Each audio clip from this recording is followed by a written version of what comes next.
قبر گھبراہٹ کی جگہ ہے، وحشت کی جگہ ہے، ڈر کی جگہ ہے، خوف کی جگہ ہے، لیکن اس آدمی کے لیے جو اللہ کو ناراض کرے، اس آدمی کے لیے جو نبی کریم علیہ السلام کی نافرمانی کرے، ہر آدمی کے لیے قبر خوف کی جگہ نہیں ہے۔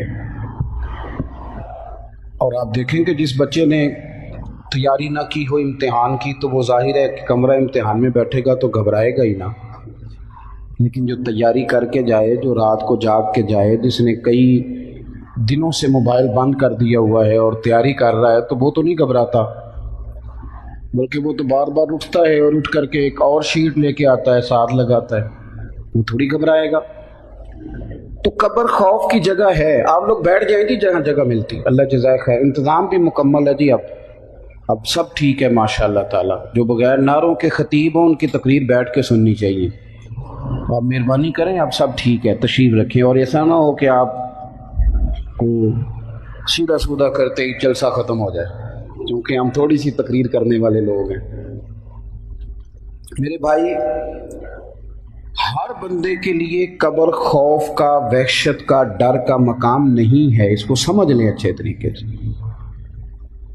میں نے کہہ دیا کہ ہے خوف کا مقام، لیکن اس شخص کے لیے جس شخص نے اللہ کو ناراض کیا، جس نے دین کی مخالفت کی، جو سر عام دروازوں اور چوکوں میں کھڑے ہو کے کہنے لگا جی وہ دور اور تھا جی، یہ دور اور ہے، جس نے سر عام اعلانیہ کہا،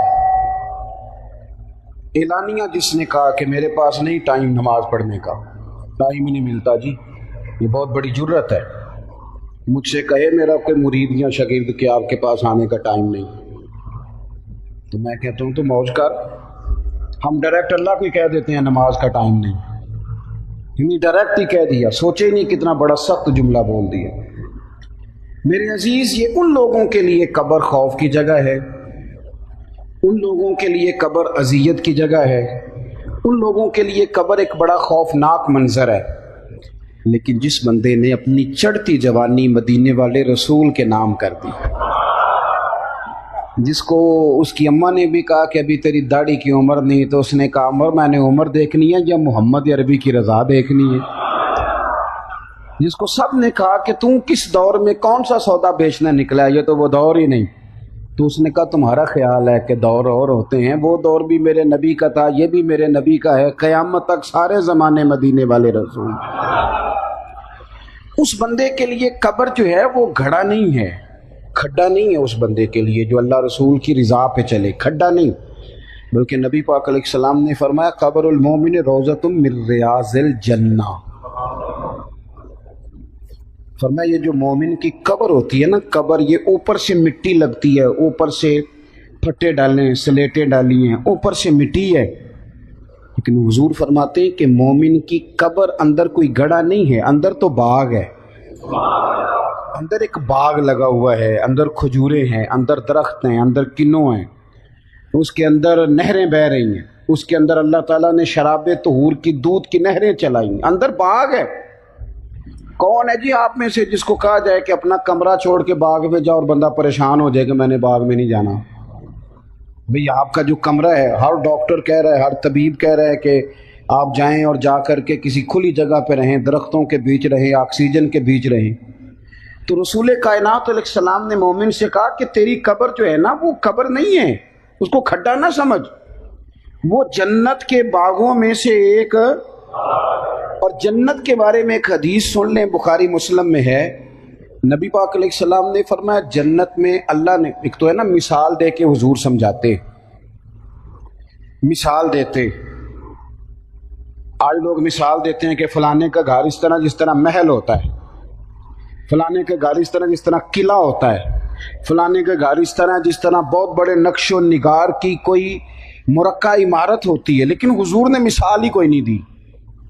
فرمایا اللہ نے جنت میں تمہارے لیے وہ نعمتیں تیار کی ہیں نہ کسی کان نے سنی، نہ کسی آنکھ نے دیکھی، اور حضور فرماتے ہیں تم نے کبھی سوچا بھی نہیں ہوگا، بڑے بڑے دانشور، ادیب، شاعر، عالم، فاضل کبھی سوچا بھی نہیں ہوگا اللہ جنت میں تمہیں وہ نعمتیں عطا فرمائے گا۔ تو قبر میں جانے سے خوف تو اس بندے کو جس نے کچھ کیا نہیں. اور قرآن مجید کی جو آیت میں نے پڑھی نا 30ویں پارے میں، اللہ فرماتے ہیں والآخرۃ خیر و ابقا، فرمایا آخرت تمہارے لیے بہتر بھی ہے اور ہمیشہ باقی رہنے والی بھی. جو بندہ فل سکھی ہے نا دنیا میں، مکمل سکھ حاصل ہے، اسے کچھ بھی سکھ نہیں. سکھ تو اللہ کہتا ہے میں دوں گا تمہیں جب تم جنت میں آؤ گے. آخرت تمہارے لیے ایک شاندار چیز ہے، شاندار چیز. جب تک انسان دنیا میں آتا ہے نا تو پھر دنیا میں آنے کے بعد وہ ابا کی ذمہ داری ہوتا ہے، اماں کی ذمہ داری ہوتا ہے. یہاں آنے کے بعد پھر وہ ڈیوٹی ہوتی ہے دادا کی، چاچا کی. لیکن جب تک ماں کے پیٹ میں ہوتا ہے نا تب تک اللہ کریم اسے بندوں کے ذمے نہیں لگاتا. دنیا میں بھی اللہ کے ذمے ہی ہے، لیکن پھر بھی اللہ کچھ مجازی طور پر بندوں کی ذمہ داریاں، ڈیوٹیاں لگاتا ہے. تو جب تک بندہ ہوتا ہے نا ماں کے پیٹ میں تو خالصتاً اللہ جل وعلا کی وہ نگرانی میں ہوتا ہے. جب ماں کے پیٹ سے نکلتا ہے نا، ماں کے پیٹ سے نکلے، وہ انسان کا بچہ نہ بھی ہو، گدھے کا بھی ہو، پھر بھی بڑا ہی پیارا لگتا ہے، کیونکہ وہ اللہ تبارک و تعالیٰ نے اسے اپنے کرم سے رکھا ہوا. بچہ پھول لگتا ہے، پیارا لگتا ہے، میٹھا لگتا ہے. نہ تو ماں کے پیٹ کو کوئی ڈاکٹر بتا سکتے ہیں کہ آکسیجن کا ذریعہ کیا تھا. کچھ باتیں کرتے ہیں پر وہ سطحی ہیں، جو سمجھ میں آنے والی نہیں ہے. لیکن میرے عزیز، جو رب ماں کے پیٹ میں تجھے کھانا بھی دیتا رہا، پانی بھی دیتا رہا، حسن بھی دیتا رہا، وہ انشاءاللہ قبر میں بھی ساری چیزیں عطا فرمائے. تو قبر کا جو خوفناک منظر ہے نا ہمارے مزاجوں میں کہ پتہ نہیں وہاں کیا بنے گا، تو میں چھوڑ آیا ہوں تو پتہ نہیں کیا حالات ہوں گے، تو اندر پتہ نہیں کیا ماحول ہوگا. سنیں ایک حدیث، یہ ترمذی میں موجود ہے. حضرت انس بن مالک رضی اللہ تعالیٰ عنہ حدیث کے راوی ہیں. ساری حدیثوں میں 3 سوال ہی آئے ہیں.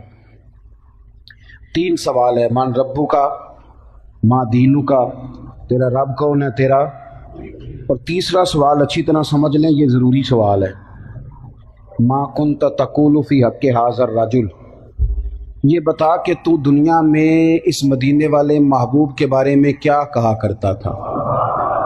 تو کیا کہا؟ آپ ناراض نہ ہونا، میری جماعت کے لوگوں کو بھی اب بحث کا شوق ہو گیا ہے، یہ بھی اب بحث کرتے ہیں، صحیح حدیث مانگتے ہیں. یہ بھی اب انہوں نے بھی ترازو پکڑا ہے کہ حضور کو کتنا علم تھا کتنا نہیں تھا. یہ بتاؤ گے قبر میں کہ صبح شام پھٹے پہ بحث کرتے تھے کہ نبی پاک صلی اللہ علیہ وسلم کچھ دے سکتے ہیں کہ نہیں دے سکتے. ساری زندگی بحث میں گزار دینی ہے. پیار کب کرنا ہے، محبت کب کرنی ہے مدینے والے محبوب. اور غلام جو ہوتے ہیں نا، غلام بحث نہیں کرتے، غلام غلامی کرتے. غلام بحث نوکر کی تے تسی بولتے نہیں، لگتا ہے امیر بندے بیٹھے ہو.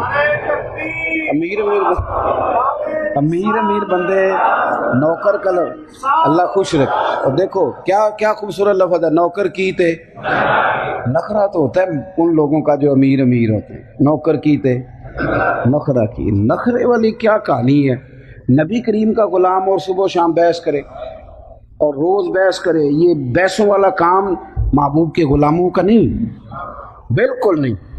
رسول کریم علیہ الصلوۃ والسلام نے کہا کہ رفع دین سے نماز پڑھنی ہے تو پڑھ لی، پھر جب کہا نہیں پڑھنی تو نہیں پڑھی، چھوڑ دی رفع دین. تو کسی نے کوئی تبصرہ کیا؟ اور یار دیکھو نا، یہ اس طرف بیت اللہ شریف ہے اور اس طرف بیت المقدس ہے، بالکل اپوزٹ ہے. آپ اللہ تعالیٰ آپ کو مدینہ لے جائے، مسجد قبلہ تین شریف کی آپ زیارت کریں تو بالکل اپوزٹ ہے، بالکل. تو نبی پاک نے 2 رکعتیں ادھر منہ کر کے پڑھائیں تو اگلی 2 رکعتیں ادھر منہ کر کے پڑھائیں. چلے آپ مجھے ٹٹول کے بتا دیجیے کس صحابی نے اٹھ کے پوچھا ہے کہ حضور یہ کیا ہے؟ ساڈے تے رٹا بنیا رہندا ہے، دسو جی اس کی حکمت کیا ہے. اس کو کس نے پوچھا ہے؟ نوکر کی تے غلاموں کا کیا کام ہوا کہ وہ بحث کریں؟ غلاموں کا کام ہے، وہ تو غلامی کرتے ہیں، وہ تو چپ کر کے سر تسلیم خم کرتے ہیں. وہ تو کہتے ہیں سر تسلیم خم ہے جو مزاج یار میں آئے. روز بحث ہوتی ہے، روز کوئی نہ کوئی. اور بیچارہ وہ بندہ جس کو بالکل حروف ابجد کا نہیں پتا، وہ بھی کہتا ہے مولانا یہ صحیح بخاری میں ہے. میں کہتا ہوں صحیح بخاری دیتی تیرے کو ایک لائن بھی نہیں پڑھی جاڑی. تو کیڑے کام لگے ہیں بھائیا؟ بات کرنے والی کر، تو اعتبار کر. تو کس چکر میں لگے؟ غلام کیا کرتے ہیں؟ غلامی. اب حدیث سنو. دیکھو نا ہمارے جو سیاستدان ہیں نا، بڑے بڑے سیان ہیں جن کو آپ ووٹ دیتے ہیں، جن کے لیے آپ ناراض ہو جاتے ہیں. آپ برادری ایک دوسرے سے ناراض ہو گئی ایم این اے کے لیے، اور ایم این اے جیت کے تو دل کرے اسی پارٹی میں چلے جائے جس کے خلاف لڑتا رہے. ہم بڑی سمجھدار قوم ہیں، ہم لڑائیاں کر کے بیٹھ جاتے ہیں، اور الیکشن آ جائے وہ کہنے میرے وہ کار چل کے آ گیا ہے. وہ تو ریڑھی والے کو بھی جانا ہے الیکشن دے دینا ہے، اس کی تو مجبوری ہے، اس نے تو آنا تھا. یہ تو آپ کو عقل کرنی چاہیے تھی کہ میاں 5 سال تو کدھر تھا، تو کہاں سے آیا ہے. بہرحال بات لمبی ہو جائے گی. یہ جو آپ کے سیاستدان ہیں انہیں اپنی جماعت کے لیڈر کا نام بڑا اچھا لینا آتا ہے، شہید جمہوریت، قائد عوام، فلانا فلانا. آپ تجربہ کر لینا، ان کی تقریریں سن لینا. نبی کریم علیہ السلام کا نام اقدس لینا پڑ جائے انہیں مصیبت بن جاتی. انہیں طریقہ ہی نہیں آتا حضور کا نام لینے کا.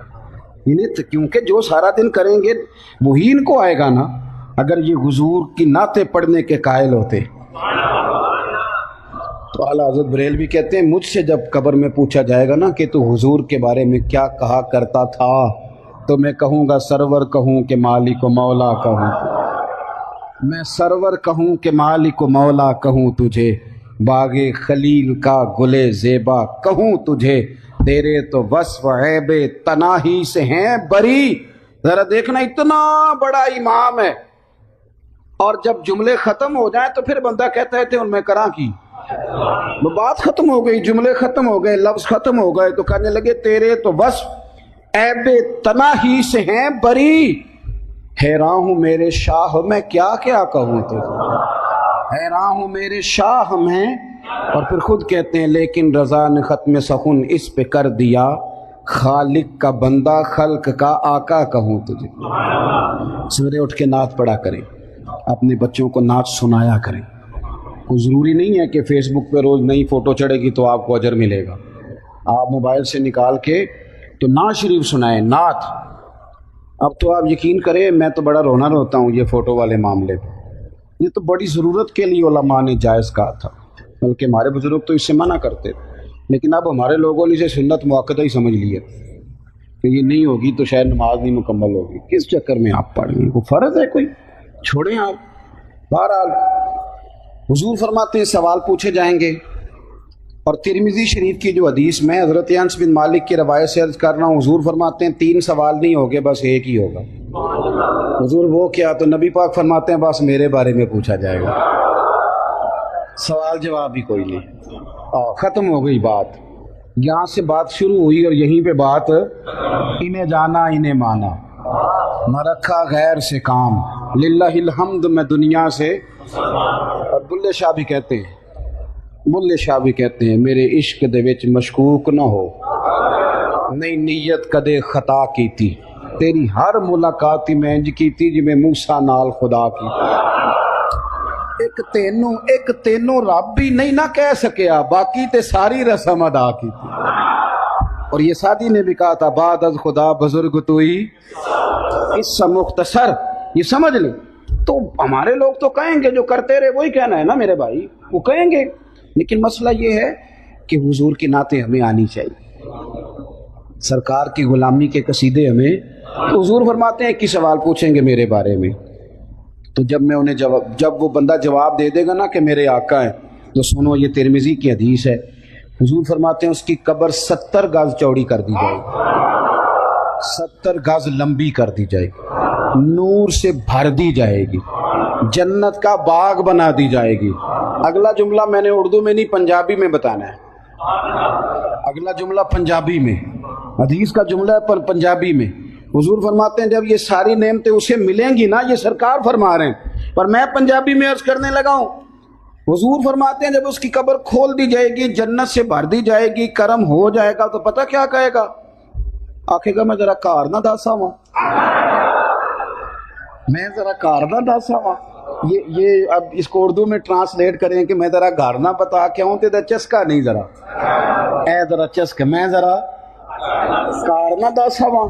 وہ میں نا حدیث پاک بیان کر رہا تھا.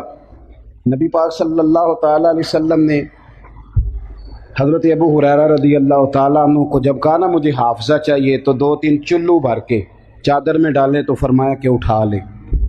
تو میں نے کہا میں اردو کا جملہ کہاں سے تلاش کر کے، اردو والے تو اس کو گٹھڑی کہتے ہیں، تو گٹھڑی کا سواد کوئی نہیں۔ حضور نے وہ گٹھڑی باندھ دی، کا سینے سے لگا لو، وہ گٹھڑی چھوٹی سی ہوتی ہے، تو میرا خیال ہے کہ یہاں پنجابی بولی جائے کہ نبی پاک نے پانڈ بن کے حافظہ دیتا ہے۔ حضور نے انہوں نہیں سمجھ آئی وہ دیکھو معذرت، اس کو نہیں سمجھ آئی اسے معذرت، لیکن سرکار نے کی کیتا ہے بس وہ پانڈ دا سواد ہے گٹھڑی دا، تو پانڈ دا ہی سواد ہے، یہ پانڈ دا ہی سواد ہے۔ پنڈاں دے بھی ہن کئی منڈے انج دے نا جنہاں نوں پانڈ کوئی نہیں بننی ہوندی، ہن سارے کام کر لیں، موبائل جو چنگا چلا لیندے۔ بہرحال جو بات عرض کر رہا ہوں اس پر غور کریں، تو وہ کہے گا میں گھر نہ بتاؤں، تو حضور فرماتے فرشتے کہیں گے نہیں، تو گھر نہ بتا کے آ، تو نیند پوری کر، اور کس طرح کر یہ بھی سنیں۔ میں بھی نیند پوری کرتا ہوں، آپ بھی نیند پوری کرتے ہیں، مسئلے دو ہی تھے جو زندگی بھر حل نہ ہوئے، نیند پوری نہ ہوئی، خواب مکمل نہ ہوئے۔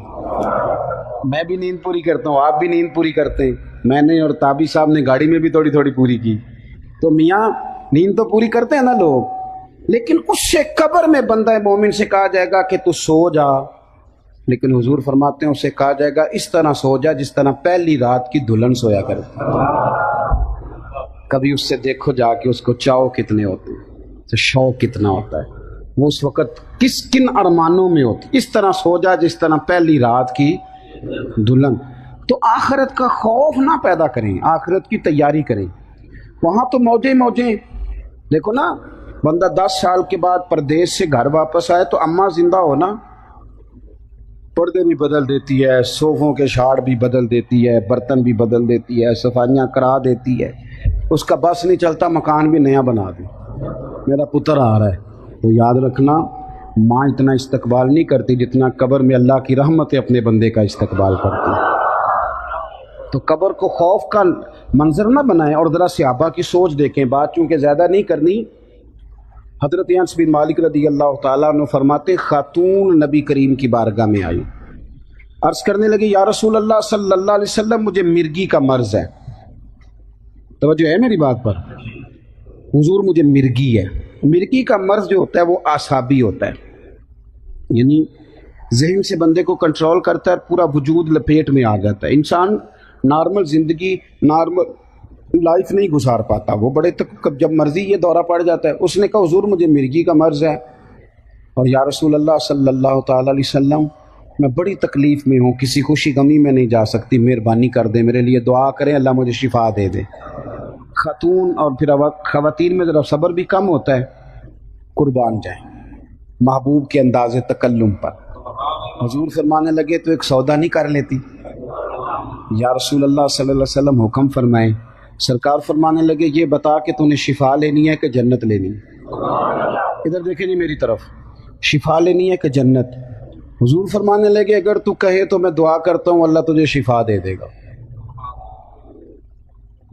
اور اگر تو صبر کرے نا تو تیرے ساتھ وعدہ ہے رب حساب نہیں لے گا، بغیر حساب تجھے جنت عطا فرمائے گا۔ سچی بات کرنی ہے، سچی۔ ہمارے پیر صاحب، ہمارا کوئی بزرگ نیک آدمی اللہ کا ولی ہم سے کہے کہ شفا کے جنت، ہمارا جواب کیا ہے کہ حضرت صاحب تسی گوڈا ٹھیک کرو نا جنت واری ویکھی جائے گی، اے دی بڑی درد ہے یہ ٹھیک کرو کسی طریقے، یہی جواب ہے نا ہمارا۔ لیکن ان لوگوں کو نا اس طرح جنت کا یقین تھا کہ وہ حصول، ہمارے تو نعت خانوں نے مذاق بنا دیا جنت کا، واعظین نے مذاق بنا دیے، کہتے ہیں تورے تو کیڑی جنت دیاں گلاں کرنے، میں کہو دیے جدیاں اللہ نے کیتیاں، تو مذاق بنا دیا لوگوں نے۔ یہ کون سی طریقت ہے؟ مذاق اڑاتے ہیں آپ دین کے احکامات کا۔ کچھ ملانگ، کوئی صوفی منہ دھونے کا پتہ نہیں اور فقیر بن کے بیٹھ گئے، یہ کون سا مذہب ہے جس کے اندر اس طرح ملنگوں، اور لوگ بھی ماننے پہ آئیں تو جو 6 مہینے غسل نہ کرے اسے بھی پیر مان لیتے ہیں۔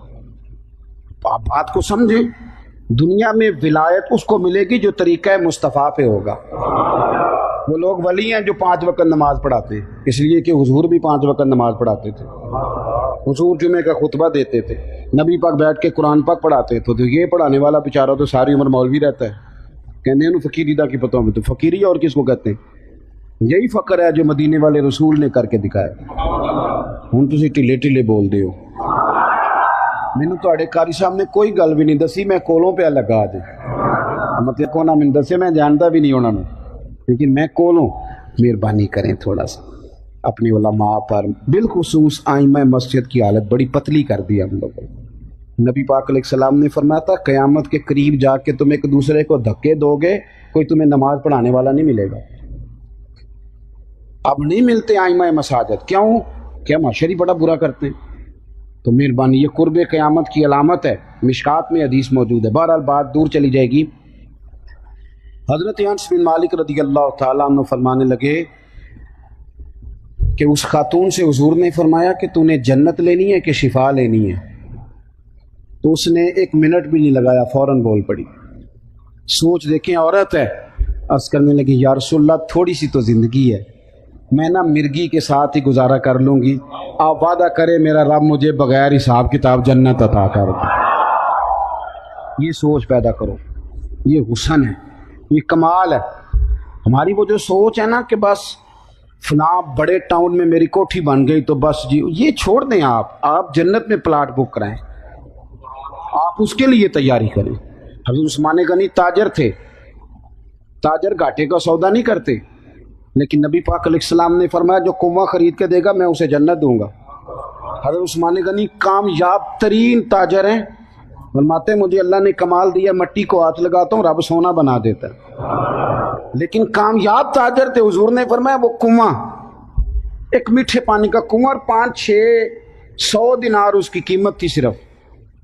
حضرت سیدنا عثمان غنی رضی اللہ تعالیٰ عنہ گئے تو آپ کو پتہ ہے کہ یہ آج کل لوگ خرید رہے ہیں جانور قربانی کے لیے، تو کسی کے ڈیرے پہ جا کے پوچھیں کہ جناب یہ بھینسا، یہ کٹا، یہ بیل، یہ کتنے کا ہے؟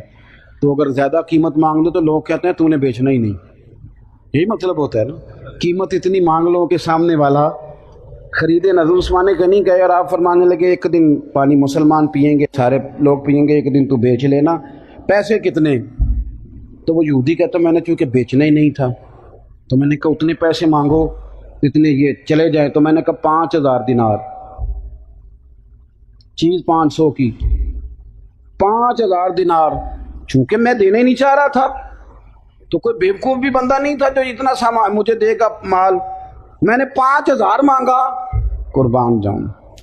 ان لوگوں کو یقین کامل تھا۔ یہ کہانیاں نہیں ہیں، یہ داستانیں نہیں، یہ وہ لوگ تھے جو مدینے والے رسول نے آسمان ہدایت کے ستارے بنا دیے۔ یہ حقیقتیں، ان حقیقتوں کو سمجھ لو۔ حضرت عثمان غنی رضی اللہ تعالیٰ نے جیب میں ہاتھ ڈالا اور 5000 دینار رکھ کے فرمانے لگے تو نے اپنی حیثیت کے مطابق مانگا ہے، ورنہ مجھے تو میرے نبی نے کہا تھا جنت ملے گی، میں 40,000 دینار لے کے آیا تھا، اپنی حیثیت کے مطابق تو نے مانگا، مجھے پتہ ہی نہیں ہے کہ مجھے مل کیا رہا ہے اس کے مقابلے، مجھے اپنی اوقات کے مطابق مانگا ہے۔ تو کبھی منہ کھول کے مانگتا میں تو ہر چیز تجھے دینے کو تیار۔ تو جنت کا بھی تو کو پلاٹ بک کرانا۔ آپ یقین کریں ہمارا دادا بھی اسی دوڑ میں تھا کہ مکان بن جائے، بچے پال جائیں، پھر ابا بھی اسی دوڑ میں، اور ہم بھی اسی دوڑ میں ہی ہیں۔ تو یہ جو دنیا داری ہے نا میرے عزیز، یہ تو کھلا میدان ہے، اس کا تو کنارہ ہی کوئی نہیں۔ کتنی کو کرو گے، تھک جاؤ گے۔ اپنی زندگی میں کچھ گھنٹے نکال کے، خالصتاً نکال کے، اکیلے بیٹھ کے اپنے رب کو یاد کیا کرو، حضور کی بارگاہ میں درود و سلام پڑھا کرو اور اپنے حال پہ رویا کرو۔ اللہ راضی ہوتا ہے جس کے آنسو نکلتے ہیں اس بندے سے۔ اتنا زیادہ اپنے اوپر طاری نہ کریں ان چیزوں کو۔ یہ دیکھیں نا، ایک چھوٹی سی بات ہے کہ چہرے پہ داڑھی رکھنی چاہیے۔ اب اس کے لیے کوئی لمبی چوڑی دلیلوں کی ضرورت اس لیے نہیں کہ کائنات کا جو سب سے حسین چہرہ تھا وہ داڑھی والا تھا۔ میں یہ کیسے کہہ لوں کہ بغیر داڑھی کے میں سونا لگوں گا؟ یہ ہو ہی نہیں سکتا۔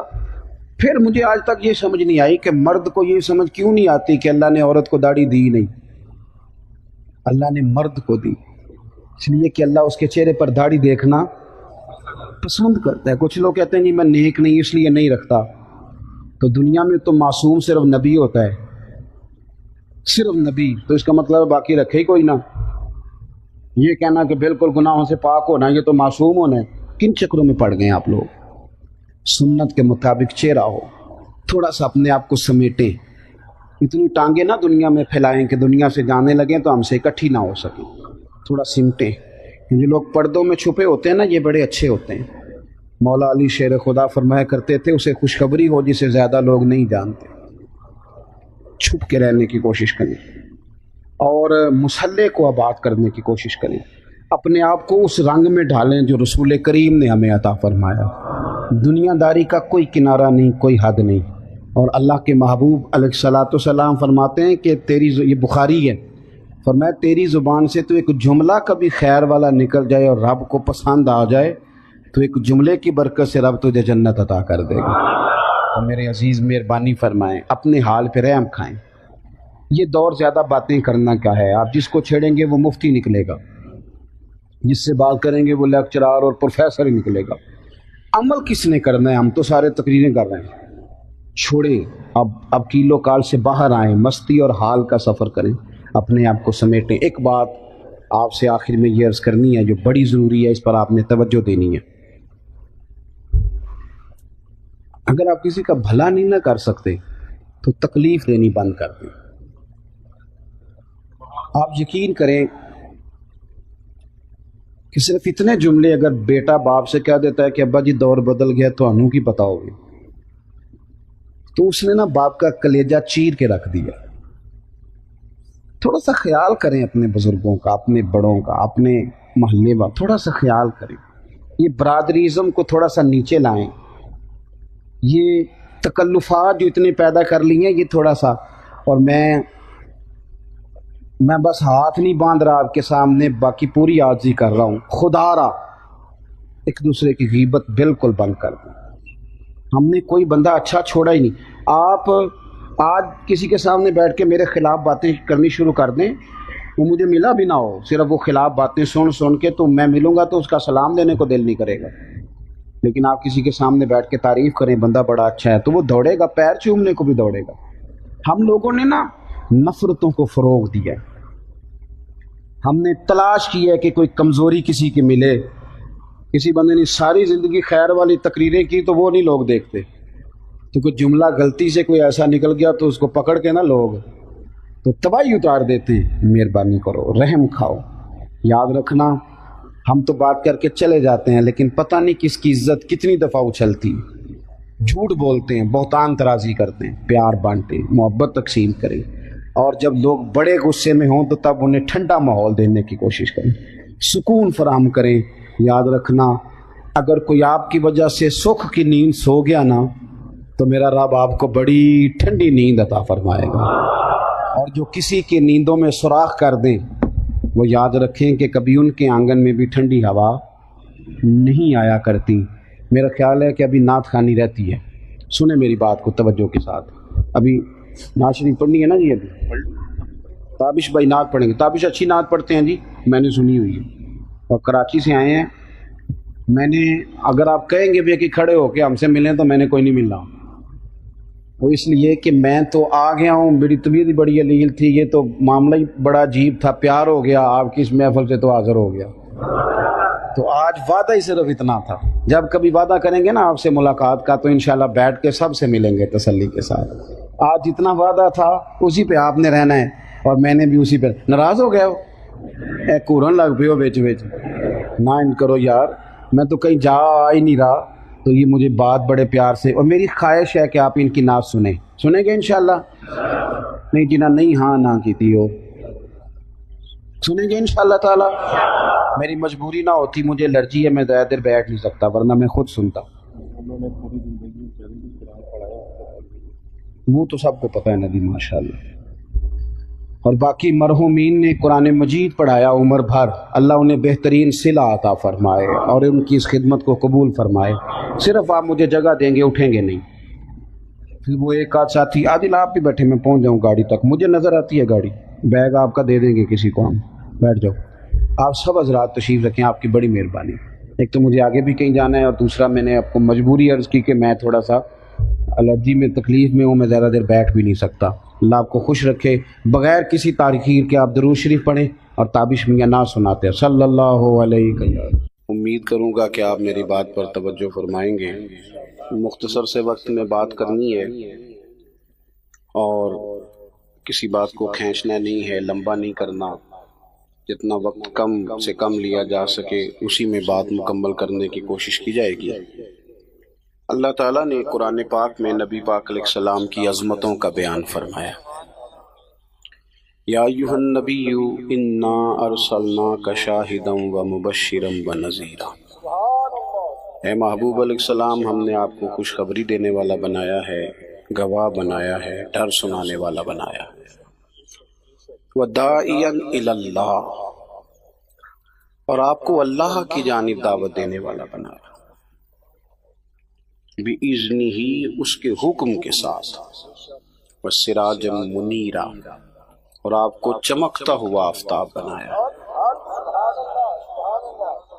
نبی پاک علیہ السلام کی ساری شانیں ہی وراء الورا ہیں، لیکن فرمایا وَدَاعِيًا إِلَى اللَّهِ، میرے محبوب صلی اللہ تعالی علیہ وسلم تمہیں اللہ کی جانب دعوت دیں گے۔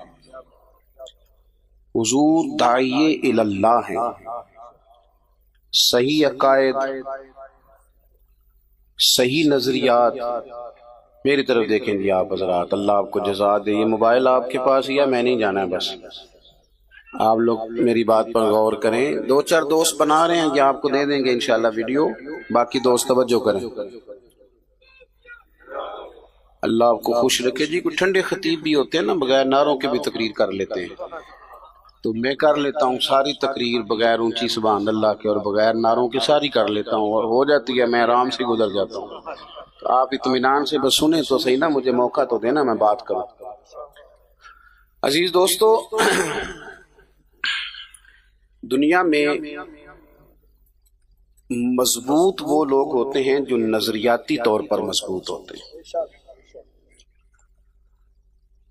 جو لوگ نظریاتی طور پر کمزور پڑ جاتے ہیں وہ لوگ ختم ہو جاتے ہیں۔ یہ جو لوگ کمزور ہے نا، پتہ نہیں کیا ٹھیک ہے، پتہ نہیں کیا غلط ہے، پتہ نہیں مجھے اس طرف جانا چاہیے، پتہ نہیں مجھے نہیں جانا چاہیے، کچی پکی کمزور باتیں۔ صبح جملہ اور ہے، دوپہر کو جو جملہ ہے وہ صبح والے کے مخالف ہے، اور شام کو جو بات کر رہے ہیں وہ سارے دن کی باتوں کی مخالفت ہے۔ نبی پاک صلی اللہ تعالی علیہ وسلم نے نا ایک نظریہ لوگوں کے سامنے رکھا ہے، نظریاتی طور پر پختہ کیا لوگوں کو۔ عرب کے لوگ تہمات کا شکار تھے، قربانیاں کر کے اس کا خون کعبے کی دیواروں سے ملتے، وہ طرح طرح کی تہمات کرتے۔ جب وہ طواف کرتے بیت اللہ شریف کا تو سارے کپڑے اتار کے کرتے، احرام باندھ لیتے تو قرآن مجید بتاتا ہے کہ وہ دروازوں سے نہیں داخل ہوتے تھے، پیچھے سے پھلانگ کر کے گھر آتے۔ تہمات کا شکار، کچی پکی باتیں۔ رسول پاک کو اللہ نے داعیہ الی اللہ بنایا، محبوب کریم نے انہیں سچے اور کھرے نظریات دیے۔ وَإِلَٰهُكُمْ إِلَٰهٌ وَاحِدٌ، فرمایا بھئی تم کس بات میں ادھر ادھر بھاگتے ہو، تمہارا معبود ایک ہی معبود ہے، لا الہ الا، اس کے سوا کوئی عبادت کے لائق۔ ان چکروں سے باہر آؤ، تہمات سے، کچی باتوں سے باہر نکلو۔ اور نبی پاک صلی اللہ تعالی علیہ وسلم نے انہیں بتایا کہ اس رب کی عبادت کرو جس کا میں رسول بن کے آیا ہوں۔ اللہ کے پیارے حبیب صلی اللہ تعالی علیہ وسلم نے نکھرے ہوئے عقائد، یہ نظریاتی زندگی ہے، یہ نظریہ ہے کہ ہم دنیا میں کوئی محمل زندگی گزارنی آئے۔ اللہ نے کسی چیز کو عبث نہیں بنایا، کوئی چیز فضول نہیں ہے، نظریاتی زندگی ہے۔ موت اور حیات کی تخلیق میں ایک مقصد ہے، یہ حضور نے بتایا، الذی خلق الموت والحیات لیبلوکم ایکم احسن عملا۔ تم دنیا میں اچھے عمل کرنے آئے ہو، یہاں تم نے اپنی مرضی سے نہیں زندگی گزارنی، اللہ رسول کی مرضی سے گزارنی۔ نظریاتی کیا لوگوں کو اور بتایا کہ یہ دنیا ایک کھیتی ہے، یہاں تم نے کوئی فصل لگانی ہے، قیامت کا دن آئے گا پھر اس فصل کا تمہیں پھل دیا جائے گا۔ نظریاتی بنایا، نظریاتی۔ وہ جو لوگ غیر نظریاتی تھے نا، مثلا وہ کہتے تھے کھانا ہی سارا کچھ ہے، سونا ہی سارا کچھ ہے، شہرت ہی سارا کچھ ہے، دنیا کا مال دولت ہی سارا کچھ ہے، یہ غیر نظریاتی لوگ ہیں۔ پھر اس کھیل کا کوئی اینڈ بھی نہیں ہوتا. یہ دولت والا کھیل ہے نا. باقی دنیا میں آپ کوئی کھیل بھی کھیلتے ہیں نا تو کہتے ہیں بھئی اتنے اتنے اوور ہیں، اتنا اتنا فلاں ہے، اس کے بعد پھر اس کا نتیجہ ہے، کوئی رزلٹ نکلتا ہے. اور یہ جو پیسوں والا کھیل ہے، کھلاڑی بدلتے ہیں، دادا کے بعد بیٹا اور بیٹے کے بعد پوتا، کھلاڑی بدلتے ہیں، نتیجہ کوئی بھی نہیں. کماتے رہو، ساری زندگی لگے رہو. حضور نے نظریاتی کیا، لوگوں کو نظریاتی نظریہ دیا، اللہ کی جانب بلایا، کچی پکی باتوں سے لوگوں کو نکالا، ان کو ان کے اعصاب کو مضبوط کیا. یہ جس دور میں اور آپ رہ رہے ہیں نا، یہ لوگوں کو پکا کرنے کا دور نہیں. اس میں زیادہ تر لوگ قوم کو کچا کرنے کی بات کر رہے ہیں، لوگوں کے ذہنوں میں فتور پیدا کرتے ہیں. یعنی عجیب آدمی ہے نا، ایک بندہ بیٹھ کے صحابہ کرام کو ڈسکس کرتا ہے، اس سے پہلے اپنی اوقات دیکھنی چاہیے، پھر حضور کے صحابہ پر بات کرنی چاہیے. وہ جو اول مخاطب ہیں، اول قرآن و حدیث کے، جنہوں نے حضور سے دین لے کے ہمیں دیا ہے، وہ صحابہ کو ڈسکس کر رہے ہیں، اسے پتہ ہی کوئی نہیں. کچے پکے نہ بنے. حضرت ابوبکر صدیق سے لے کر سیدنا امیر معاویہ تک اپنی فکری بنیادوں کا خیال کریں. اور جو حضور کی اولاد ہے نا، اس کو میرے امام نے نسل نور کہا ہے. وہاں بھی ذرا ہوش سے بولیں، ذرا احتیاط سے، ذرا جملوں پر پیرا لگا کے. یہ صرف میرے امام کا فتویٰ ہے کہ تیری نسل پاک میں ہے بچہ بچہ نور کا. یعنی ایک ایک بچے کو نورانیت والا کہا، یہ صرف فاضل بریلوی نے کہا. تو ذرا تھوڑا سا نا نظریاتی طور پہ یہ نکل آئیں. وہ ہمارے یہاں نا تقریر چمکانی ہوتی ہے نا لوگوں نے، تو سادی سادی چمکتی نہیں ہے نا جی.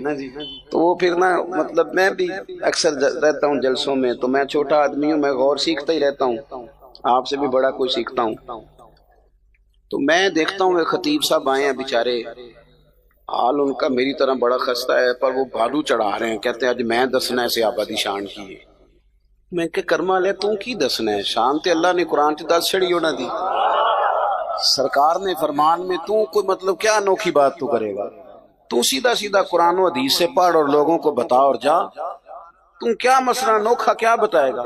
ایک اور کھڑا ہوتا کہتے ہیں آج میں نے بتانا اہل بیت کی شان کیا ہے. او بھائی تو کیا بتائے گا؟ ان کی شان تو اللہ نے بتا دی قرآن میں، ان کی عظمتوں کے تذکرے حضور نے کر دیے. نئے نئے نقطے جب نکال کے لاؤ گے تو اس سے نا خدشات پیدا ہوں گے. جو باتیں طے ہو گئی ہیں، ہمارے بزرگ طے کر گئے، ان میں کبھی بھی کسی طرح بھی الجھنے کی ضرورت ہے. میں آپ کو بتاتا ہوں، عوام کا بھی ایک مسئلہ ہے. جو نئی خبر ہوتی ہے نا، نئی، مثلا نماز پڑھا کریں، یہ تو ساری مسجدوں کے مولوی کہہ رہے ہیں، یہ تو نئی بات ہی نہیں. قرآن مجید پڑھا کریں گے تو سارے کہہ رہے ہیں. اب جب کوئی بندہ انوکھی بات کرتا ہے نا، تو بندے کہتے ہیں اے دی سنو، یہ پتہ نہیں ان کی کرن لگا ہے. یہ انوکھی سے نکل آئیں، روٹین میں رہیں اور طے شدہ چیزوں کو نہ چھیڑیں. ایک تو یہ مسئلہ، ایک مسئلہ ہمارے ہاں جاہل صوفیاء کا ہے. جاہل آدمی وہ کیا کرتا ہے، اس نے لوگوں کو تعویذ دھاگے پہ لگا دیا. وہ جناب پیر صاحب اتوار والے دن بیٹھتے ہیں، صبح 9 بجے سے عصر تک وہ مردوں کو ملتے ہیں، پھر جمعرات کو انہوں نے خواتین کا ٹائم رکھا ہے تعویذ دینے کا. یہ غوث پاک کس دن تعویذ لکھتے تھے؟ کسی کتاب میں لکھا ہے؟ کون سی تاریخ رکھی ہوئی تھی؟ تعویذ دینا جائز ہے، میں منع نہیں کر رہا، لیکن صرف اسی کو مقصد بنا لیا آپ نے. پھر لوگ بیچارے، غربت ہے، پریشانی ہے، دکھ ہیں، تکلیفیں، بندہ ٹوٹا بکھرا ہوا آیا ہے. ہمارے صوفیاء نے یہ لکھا ہے کہ اگر کسی اللہ والے کے پاس کو بندہ آ کے کہتا ہے نا میرے پاس اولاد نہیں،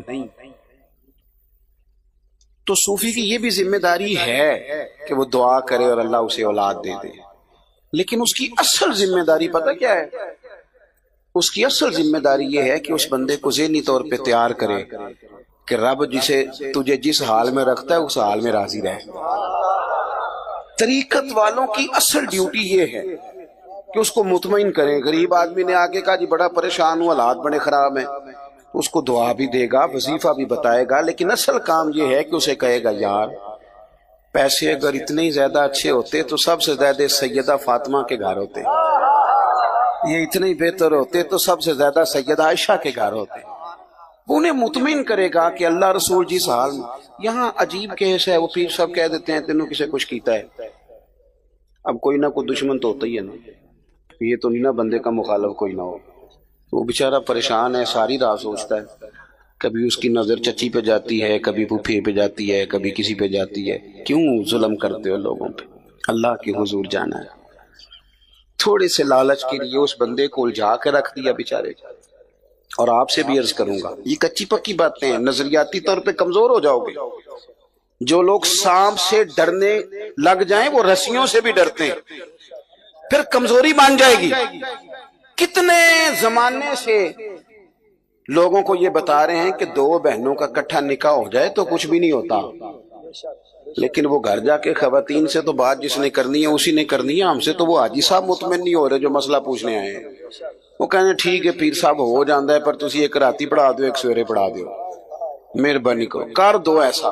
کیوں مطلب کیا مسلمان قوم بھی اس طرح کی ہوتی ہے؟ میرے پہ جادو ہو گیا، جوان لڑکا، جیتا جاگتا زندہ دل، اٹھتی جوانی، اس نے تو انقلاب برپا کرنا تھا اور وہ کالے جادو کا علاج کرا رہا ہے۔ اس نے پورے گاؤں کو، پورے شہر کو لے کے آگے جانا تھا، وہ تعویذ لیتا پھر رہا ہے۔ اس طرح قومیں آگے بڑھتی ہیں۔ اٹھ باندھ کمر کیا ڈرتا ہے، پھر دیکھ خدا کیا کرتا ہے۔ نبی پاک صلی اللہ علیہ وسلم نے ہمیں نظریاتی کیا ہے، پکی باتیں پکی۔ اس کی کو ذرا کم کرے اور آواز کھولیں گی۔ عزیز دوستو، اللہ کے محبوب علیہ السلام، میں نے کم کر دیں کو کہا تھا، آپ نے بند ہی کر دی۔ اللہ آپ کو سلامت رکھے، تھوڑی کھول دیں اور میری بات پہ توجہ کریں حضرات۔ اپنے ذہن کو پکا کریں، کمزور نہ پڑیں۔ دیکھو سیاستہ میں بخاری مسلم میں حدیث ہے، نبی پاک صلی اللہ تعالی علیہ وسلم کے صاحبزادے حضرت ابراہیم علیہ السلام کا وصال حضور کی گود میں ہوا، اور صحابہ فرماتے ہیں ہم نے دیکھا کہ حضور کی چشمان اقدس سے، مقدس آنکھوں سے آنسو بھی نکلے۔ یا رسول اللہ آپ رو رہے ہیں، آپ تو صبر کا حکم دیتے ہیں۔ فرمایا یہ محبت ہے، یہ آنسو محبت ہیں، ورنہ میرے دل اور زبان پر وہی ہے جس سے میرا رب راضی ہوتا ہے۔ اب اتفاق کی بات یہ کہ جس دن حضور کے صاحبزادے کا وصال ہوا نا، اسی دن سورج کو گرہن بھی ہو گیا۔ جوڑنے والے جوڑ دیتے ہیں نا باتیں، جوڑ دی بات کچھ لوگوں نے، انہوں نے کہا آج حضور کے صاحبزادے کا وصال ہوا ہے تو لو سورج کو گرہن بھی ہو گیا۔ آپ کو پتہ نا وہ بڑی ساری پیروں کی کرامتیں مشہور ہیں، بڑی ساری کرامت پیر کا کمال ہی نہیں، یہ کوئی کمال ہے؟ یہ تو ڈاکٹر سے بھی دوائی لیں تو آرام آ جاتا ہے، اس کو پیر مان لیں، کیا مذاق بنایا ہوا ہے۔ اور ایک اور بات بھی آپ کو عرض کروں، جتنا پیر زیادہ جاہل ہو اس کی کرامتیں اتنی زیادہ ہوتی ہیں، کیونکہ وہ جو عالم ہے اس نے تو غور کرنا ہے نا کہ بھئی یہ جو میں بات کہہ رہا ہوں قرآن و سنت میں اس کی کوئی دلیل بھی ہے کہ نہیں۔ تو جاہل تو آزاد ہے نا، اس نے موج ہی کرنی ہے، پتہ ہی کوئی نہیں جب کسی چیز کا۔ مہربانی کریں واپس آئیں۔ میں اکثر دوستوں سے کہا کرتا ہوں، میں کہتا ہوں وہ جس طرح پرانے وڈیرے اپنے گاؤں میں اسکول نہیں نہ بننے دیتے تھے، اس طرح جاہل پیر اپنے آستانے پہ مدرسہ نہیں بننے دیتا۔ مجھے پتہ ہے پڑھ گئے تو مجھے کیسے مانیں گے، یہ تو ختم ہو جائے گا مسئلہ۔ وہ علماء کی مخالفت کرے گا، علم کی مخالفت کرے گا، بات بات پہ کہانیاں سنائے گا۔ اس کو روک دیں جی، بڑی ہو گئی ویڈیو، آپ بات سنیں، بس تھوڑی دیر میں بات ختم ہو جائے گی۔ اللہ آپ کو جزا دے، غور فرمائیں۔ اب وہ کچھ لوگوں نے کہا کہ یہ سرکار کے صاحبزادے نے وصال فرمایا تو سورج کو بھی گرہن ہو گیا ہے۔ نظریاتی پختگی اتنی ضروری ہے کہ میرے محبوب علیہ السلام نے جمعے کا انتظار نہیں کیا، اور غم زدہ بھی ہیں حضور آج، لیکن انتظار نہیں فرمایا۔ فرمایا لوگوں کو مسجد میں جمع کرو۔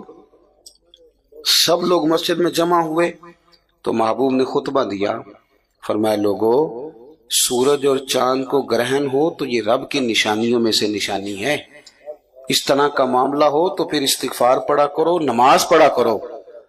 اور ساتھ ہی فرمایا کسی کے وصال کر جانے سے سورج گرہن کا کوئی تعلق نہیں ہے، اس کے ساتھ کوئی تعلق نہیں۔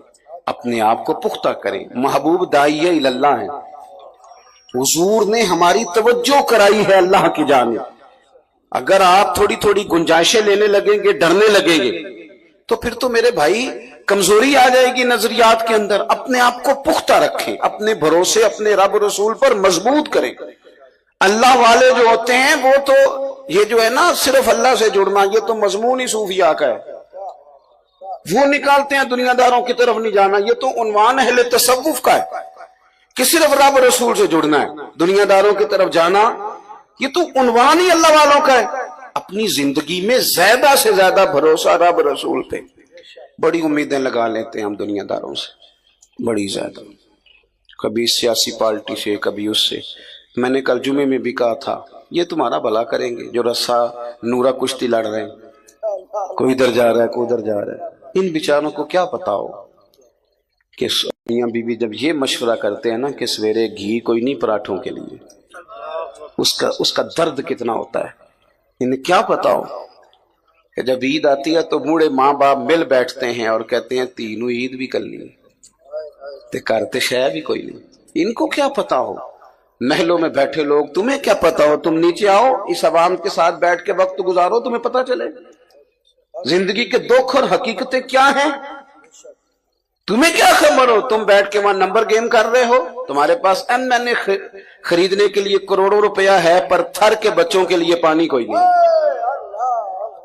اور یہ حکومت ہو یا اپوزیشن ہو، ان کو اپنی ذات سے تعلق ہے. اگر انہیں تھوڑا بھی عوام کا خیال ہوتا تو اس طرح کی حرکات نہ کرتے جو آج کل یہ کر رہے ہیں. اللہ سمجھ عطا فرمائے. عام دام برسر مطلب اپنی امیدیں اللہ رسول سے. آپ نظریاتی طور پر جب دیکھیں نا کوئی چیز جب بندہ اللہ پہ چھوڑ دینا. ایک چودھری صاحب میرے دوست نے، بڑی محبت ہے، بڑے سمجھدار ہیں، اسی پنڈا چاکی دا جی پرے آدھا بندہ ہے، وہ بڑے پنچایت کے آدمی. میں نے ان سے کہا کہ آپ بزرگ ہو گئے ہیں، اور دوست اس لیے کہہ رہا ہوں کہ میں ان کے پاس جا کے بیٹھتا ہوں، وہ بھی میرے پاس آتے ہیں، تو سیکھنے سکھانے کا تعلق ہے. میں نے کہا مجھے بتائیں کوئی فیصلہ کبھی مشکل بھی ہے کہ یار ہے پریا بڑی اوکھی ہوگی مکدی نہیں پئی؟ تو کہنے لگے ہاں جی. کہنے لگے پیر صاحب ہمارے پاس جو گروپ بھی آتا ہے نا وہ اپنے حق میں فیصلہ کرانا چاہتا ہے. جو بھی آتا ہے وہ بات اس طرح کی سناتا ہے کہ میں بے قصور ہوں. تو ہم پھر دیکھ لیتے ہیں کہ سمجھ آ جاتی ہے غلطی کس کی ہے. لیکن ایک بندے کا فیصلہ مشکل ہوتا ہے جو بات بھی پوری نہیں سناتا اور کہتے چودھری صاحب تہاڈا میرا تعلق ہے، تسی جنج کر چھڑو گے مینوں منظور ہے، تسی میرا مندا نہیں سوچن لگے. کہندے وہ جڑا ساڈے تے پا دیندا ہے نا وہ کام اوکھا ہوندا ہے. پیر تے پیار بڑا کر گیا ہے. پھر کوشش کرتے ہیں اس کو کوئی رعایت مل جائے. اللہ کرے آپ کو سمجھ آئے میری بات کی. او بھائی پنچایت کے چودھری پہ بات چھوڑو تو وہ بھلا کرنے کی کوشش کرتا ہے، تو اگر اللہ رسول پہ چھوڑ دی جائے تو آپ اندازہ کرو وہ کتنا بھلا کریں گے. ہمیں نا نبی پاک صلی اللہ تعالی علیہ وسلم نے کہا ادھر ادھر نہیں نکلنا. کوئی غلط رستہ، کوئی چور دروازہ، کوئی ڈکیتی، کوئی فریب فراڈ نہ، این شریعت کے اصولوں کے مطابق سفر کرو. عزتیں بھی رب دیتا ہے، دولتیں بھی اللہ دیتا ہے. اور میری طرح کے بڑے لوگ جنہیں بالکل نہیں پتا ہوتا کہ اس طرح بھی ہوگا، بالکل نہیں، وہ نظام بناتا ہے وَيَرْزُقْهُ مِنْ حَيْثُ لَا يَحْتَسِبُ. بندے کا گمان بھی نہیں ہوتا. اپنی زندگی میں توجہ اللہ رسول کی جانب اور پکے نظریات. حضرت حذیفہ رضی اللہ تعالیٰ عنہ اور ایک اور صحابی، یہ بخاری میں موجود ہے، فرماتے ہیں کہ ہم دونوں نا پیچھے رہ گئے تھے جب لوگ بدر کے لیے گئے. تو تمام لوگ بدر میں پہنچ چکے تھے، ہم ذرا بعد میں گئے. تو کہتے ہیں کہ پتہ بھی نہیں تھا کہ محبوب نے پڑاؤ کہاں کیا. ہم جب داخل ہوئے میدان میں تو ہماری ملاقات کفار سے ہو گئی. جہاں ان کے خیمے تھے وہاں چلے گئے. ابو جہل نے پکڑ لیا، کدھر جا رہے ہو؟ کہتے ہم نے کہا حضور کی بارگاہ میں. تو کہنے لگا اچھا تم لڑو گے ہمارے ساتھ وہاں جا کے، ادھر بیٹھو تم نہیں جا سکتے. جو بدر کی لڑائی ہے نا وہ آج تک عقل انسانی میں نہیں آتی کہ اس طرح بھی ہوتا ہے. یعنی 1000 کا مقابلہ 313 کے ساتھ. ان کے پاس نہ زر ہیں نہ تلواریں نہ کوئی چیز، اور ادھر ایک ایک بندے کے پاس 3 قسم کا اسلحہ. تیر بھی اس نے گلے میں لٹکائے ہوئے ہیں، نیزہ بھی اس کے پاس ہے، تلوار بھی ہے، 3 قسم کا اسلحہ ہے. اور یہاں نہتے مسلمان. اب ایک ایک بندے کی ضرورت تھی بدر میں. یہ کہتے ہیں ابو جہل نے روک لیا اور کہا تم جا رہے ہو، جا کے ہمارے خلاف لڑو گے. فرماتے ہیں ہم نے اس سے کہا کہ ہم لڑیں گے نہیں، صرف حضور کی زیارت کریں گے. اس نے کہا پکی بات ہے، عرب کے لوگ جھوٹ نہیں بولتے. کہا پکی بات ہے. کہتے اس نے ہمیں جانے دیا. حضور کی بارگاہ میں جا کے عرض کی یا رسول اللہ صلی اللہ تعالی علیہ وسلم، اس نے ہمیں روک لیا تھا، پھر ہم نے اس کے ساتھ یہ وعدہ کیا کہ ہم لڑیں گے نہیں، تو اس نے ہمیں آنے دیا. لیکن حضور ایک ایک بندے کی ضرورت ہے، اب کرنا کیا ہے؟ تو یہ میرے محبوب کریم نے ہمیں نظریہ دیا ہے. ایسے ہی چھوٹی چھوٹی باتوں پہ کہنا مجبوری بن گئی تھی، ضرورت پڑ گئی تھی، پھر میں کیا کرتا، پھر حالات ایسے ہیں، پھر زمانے کے ساتھ بھی چلنا پڑتا ہے، کچے ہو جائیں گے آپ.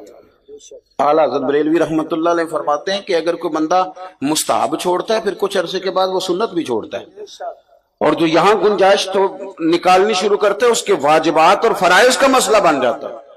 یہ ساری چیزیں دیواریں بنتی ہیں دین کی مضبوطی کے لیے. ایک چیز سے گنجائش نکالیں گے، دلیل پکڑیں گے تو دور نکل جائے گی بات. کہتے ہیں عرض کی یا رسول اللہ صلی اللہ علیہ وسلم وعدہ تو کر لیا ہے کہ نہیں لڑیں گے، پر ایک ایک بندے کی ضرورت ہے. تو یہ حضور ہمیں نظریاتی کرتے ہیں. کریم فرمانے لگے تم نے وعدہ کیا، تم بیٹھ جاؤ، تم نہیں لڑو گے، ہمیں بندوں کی ضرورت نہیں، ہمیں اللہ کی مدد کی ضرورت ہے. رب رسول کی مدد ہمیں درکار ہونی چاہیے. بھائی اپنے آپ کو نا تھوڑا سا مضبوط کریں. زندگی میں اصول ہیں جن کی بنیادوں پہ انسان کھڑا رہ سکتا ہے، اور اگر زندگی میں اصول ہی کوئی نہیں، ضابطہ ہی کوئی نہیں، تو نیرا لباس بدل لینے سے تو کوئی نیک نہیں سمجھے گا. آپ کے ساتھ جب لوگ معاملات کریں گے، آپ کے ساتھ لین دین کریں گے، اٹھے بیٹھیں گے، تب ان کے سامنے بات کھلے گی کہ آپ فکری طور پر کتنے مضبوط ہیں. زیادہ باتیں نہیں کرنی، آپ کے ساتھ بات کو سمیٹنے لگاؤں. اللہ کے حبیب علیہ السلام ایک سفر سے واپس آ رہے تھے تو ایک جگہ آرام کر رہے تھے، تلوار درخت کے ساتھ لٹکائی تھی. ایک شخص آ گیا، اس نے وہ تلوار حضور کی اتار لی. صحابہ ادباً دور دور لیٹے ہوئے، اس نے وہ لٹکی ہوئی تلوار حضور کی اتار لی، اور اتار کے محبوب پر تان دی تلوار. کہنے لگا بتائیے اب آپ کو کون مجھ سے بچائے گا؟ حضور آرام فرمائیں، لیکن کریم نے فرمایا ہے آنکھیں سوتی ہیں، دل میرا جاگتا رہتا ہے. محبوب نے آنکھیں کھولی. اب میں تقریر کر رہا ہوں نا تو آپ سن رہے ہیں، تو یہ بڑا سادہ سا کام ہے، آسان سا کہہ دینا سن لینا. لیکن اگر کوئی بندہ آ جائے اچانک اور ایسے پستول کر دے چاہے خالی ہو، تو جو حال ہوتا ہے وہ آپ غور کر لیں کس طرح کا ہوتا ہے. چلیں ابھی بھی نہیں سمجھ آئی آپ کو، اور سادہ کرتا ہوں. یعنی رات نو چھت تے پاویں بلی پانڈے کھڑکا رہی ہوگی، چاہے وہ بلی ہو، لیکن وہ جو کیفیت ہوتی ہے نا، مطلب ہاتھ پورا موبائل کی طرف بھی نہیں جاتا بندے کا. وہ کہتا ہے کہ کوئی پتہ نہیں اب کیا بننے لگا ہے. یہ مفت کا خوف ہے. اور یہ بڑے کم لوگ ہوتے ہیں جو نڈار ہوتے ہیں، دعویٰ سارے کرتے ہیں، لیکن حضور ہمیں کس طرح کا نظریہ دے رہے ہیں. میں بڑی اہم بات آپ جوانوں کو سمجھانا چاہ رہا ہوں. خدا را نکل آؤ یار. اب تو کچی کچی باتیں سن کے نا، وہ کہتے ہیں نا یہ بھی پیر صاحب آئے ہیں تو یہ جناب فلاں مسئلہ اڑ گیا، فلاں مسئلہ اڑ گیا جی، میں نے تو بڑے بڑے لوگوں کو دکھایا جی مجھے. بلکہ اب تو لوگ یہ بھی کہتے ہیں یہ تسی بھی کوئی استخارہ کر کے دسو. اور میں کہتا ہوں یار زندگی میں اگر تو یہیں اڑا رہے گا تو کام کب کرے گا؟ اگر طے ہی نہیں کیا ساری زندگی تو پھر کام کیسے ہوگا؟ اس نے وہ تلوار نکال لی، حضور پہ تان کے کہتا ہے بتائیے آپ کو کون بچائے گا؟ حضور لیٹیں، کوئی پریشانی نہیں، آزمائش نہیں. جب اس نے دوبارہ پوچھا تو حضور مسکرائے. یہاں مسکرانا کمال ہے. اور مسکرا کے فرمایا مجھے میرا رب بچائے گا، مجھے میرا اللہ بچائے گا. یہ لفظ نکلے تو اس کے تو ہاتھ کانپنے لگے، تلوار گر گئی. حضور نے اٹھا لی، فرمایا لو بھائی مجھے تو اللہ نے بچا لیا ہے، اب تم بتاؤ تمہیں کون بچائے گا؟ تم بتاؤ. اذان ہو رہی ہے، اذان سنی. تو محبوب کریم صلی اللہ تعالی علیہ وسلم نے فرمایا مجھے تو اللہ نے بچا لیا، اب تم بتاؤ تمہیں کون بچائے گا؟ اب وہ بولا، عرض کرنے لگا محبوب میں نے سنا ہے آپ بڑے ہی معاف کر دینے والے ہیں. اب یہ بھی کمال دیکھیں، ہم بھی معافی دیتے ہیں پر بڑی ساری باتیں سنا کے. تب تو یہ کہتا تھا، پہلے تو ڈینگے مار، بڑی کہانیاں سنا کے معافی دیتے ہیں، فوراً نہیں دیتے. اس نے کہا بڑے ہی معاف کرنے والے ہیں، تو محبوب نے اگلا جملہ ہی نہیں کہا، فرمایا جا پھر میں نے تجھے معاف کیا، جا پھر تجھے معاف کیا۔ ہم نا، میں دیکھتا ہوں کہ ذہنی طور پر ماحول اس طرح کا معاشرے میں بنا دیا گیا ہے، مذہبی اسٹیج سے لے کر خانقاہ تک، اور سیاسی لوگ جو تباہی اتار رہے ہیں وہ تو روٹین میں ہے ہی۔ وہ تو 4 لوگ رات کو ٹی وی پہ بیٹھتے ہیں مختلف سیاسی پارٹیوں کے، تو آخر میں اینکر کہتا ہے کہ باتیں آپ نے سن لیا، نتیجہ خود نکال لیجیے۔ تو کیا نتیجہ نکالنا ہے سوائے انتشار کے؟ اپنے آپ کو اس انتشار سے بچائیں، اپنے آپ کو رب رسول کے حوالے کریں۔ اپنی مزاجوں سے یہ کمزوری، یہ بے یقینی، یہ ڈرتے، یہ سہمے ہوئے لوگ، اور بالخصوص غریب لوگوں سے میری گزارش ہے، سیٹھوں، نوابوں، چودھریوں، ان کے سہاروں سے نکل آؤ۔ کب تک سہارے تلاش کرو گے؟ سہارے تو وہ لوگ تلاش کرتے ہیں جن کا وجود سلامت نہیں ہوتا، اور اگر وجود سلامت ہے، جسم میں طاقت ہے، تو سہارا اللہ رسول ہے۔ اور یہ نوجوانوں سے میں کہوں گا کہ یہ جو آپ کا ذہن بن گیا نا کہ جناب وہ کوئی بڑا خاص ہی ہمیں موقع ملے گا تو ہم نے آگے جانا ہے، دنیا میں ایک صرف شعبہ برا ہے، ایک پیشہ برا ہے، وہ ہے کسی کے آگے ہاتھ پھیلانا۔ باقی جو جھاڑو دے کے بھی رزق حلال کماتا ہے وہ بھی شان والا ہے، جو صفائی کرتا ہے کسی ادارے میں۔ اپنی زندگی سے باہر آئیں ان چیزوں سے، اور اپنے مقام کو خود پہچانے۔ آپ کو میں اکثر کہتا ہوں کہ جو اپنے آپ کو چودھری سمجھتا ہے اس کی غلطی نہیں ہے، غلطی اس کی ہے جو اپنے آپ کو چھوٹا سمجھتا ہے۔ تو نے کو چھوٹا سمجھا اپنے آپ کو؟ تھوڑا سا نا ان کمزوریوں سے باہر آئیں۔ آپ کو دنیا میں جتنے بھی لوگ بڑے بڑے ملیں گے یہ کسی چھوٹے سے گاؤں کے رہنے والے، ان میں سے ڈھیر سارے وہ لوگ تھے جن کی فیسیں کوئی جمع کراتا تھا، اتنے وسائل نہیں، لیکن اللہ نے مدد کی، رسول کریم کی نظر کرم ہوئی، مشائخ کی دعائیں ملی، اللہ نے آسانیاں کر دی۔ یہ جو کمزور باتیں، میں چند دن پہلے ایک دستار فضیلت کے جلسے میں تھا تو وہاں ایک صاحب شکوہ کر رہے تھے کہ لوگ علماء کی عزت نہیں کرتے۔ میں نے بعد میں ان سے کہا کہ آپ کو کیا مجبوری ہے لوگوں سے عزت کرانے کی؟ آپ انشراح صدر پیدا کریں، آپ کو کیا مجبوری ہے؟ باقی تو کسی بھی شعبے میں لوگ ڈگری حاصل کریں تو انہیں شان ملتی ہے، اور دین کا طالب علم تو پہلے دن نکلے ابھی کچھ بھی نہیں پڑھا تو فرشتے اس کے پیروں کے نیچے پر بچھا دیتے ہیں۔ تو وہ جو عزت اللہ رسول دے رہے ہیں اس پر کیوں نہیں غور کر رہے؟ لیکن نا یہ مزدور ہے، مزدور، یہ کیوں ایک وزیر کی گاڑی کے پیچھے بھاگتا ہے، بیوروکریٹ کی گاڑی کے پیچھے کیوں بھاگتا ہے؟ بھائی تو اس کی تو پتہ نہیں دولت کرپشن کی ہے کہ کاہے کی، اور تو رزق حلال کماتا ہے۔ تو رب کا شکر کر کے اپنے آپ کو طاقتور سمجھ کہ اللہ تعالیٰ تو نے مجھے جو دیا وہ حلال کا دیا ہے۔ اور ایک اور بات بھی عرض کروں، روب کپڑوں کا نہیں ہوتا، کردار کا ہوتا ہے۔ روب تو کردار کا ہوتا ہے، کپڑوں کا نہیں ہوتا۔ 1.5 کروڑ کا مکان ہو اور 1.25 کروڑ کی پجارو کھڑی ہو اور پیسے صحیح نہ ہو تو لوگ دروازے پہ کھڑے ہو کہتے ہیں 2 نمبر آدمی، دروازے پہ کہتے ہیں یہ 2 نمبر طریقے سے کمایا ہوا مال۔ اور بندہ چھوٹا سا افسر ہو اور دفتر میں اس کے کرسی بھی ٹوٹی ہوئی ہو لیکن رشوت نہ لیتا ہو، تو بہت بڑا آدمی بھی دفتر کے باہر کھڑے ہو کے کہتا ہے پتہ نہیں اس مننی ہے کہ نہ پیسے پڑتا ہے نہ سفارش منتا ہے، ڈر رہا ہوتا ہے بندہ۔ تو مجھے پھر بتاؤ نا، روب کپڑوں کا نہیں، روب تو کردار کا ہے۔ ہمارے نا حاجی ابو داؤد صادق صاحب رحمۃ اللہ علیہ نا ساری زندگی سوٹ سادہ ہی رہا، بڑے بڑے مرید ان کے ملوں والے، فیکٹریوں والے، لیکن انہوں نے مسجد کے 2 کمروں میں عمر گزاری اور راضی ہو کے گزاری۔